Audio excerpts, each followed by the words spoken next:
niet gezien, maar dit is luchtacrobatie van wereldniveau. Het is Rich Goodwin die hier een unieke demonstratie gaat geven van luchtacrobatie. Niet met zijn pits, het lijkt er wel op, het ziet eruit als een pits 2S, of S2 bedoel ik.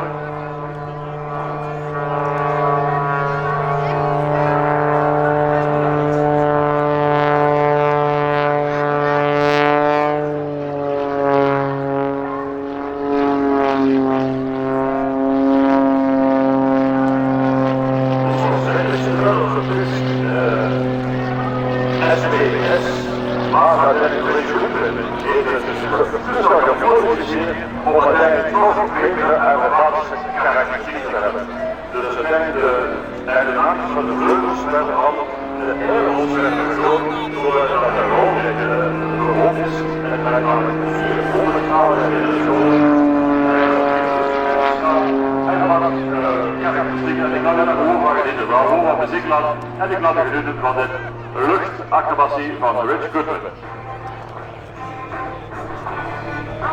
Rich is sponsored by Fabio Group, a global reaching digital customer experience transformation specialist with major operations in the UK, Scotland, Spain, France, the Netherlands, Malaysia, Singapore, South Africa, and India. The group includes a mid-positive Salesforce European consultancy partner. Try saying that 5 times. It delivers a solution and services that seamlessly combines digital and human interactions to support outstanding customer experiences.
better than a 1-to-1 power-weight ratio. 1,700 pounds of thrust total against a flying weight of 1,600 pounds. What does he call it? A Harrier built in a garden shed.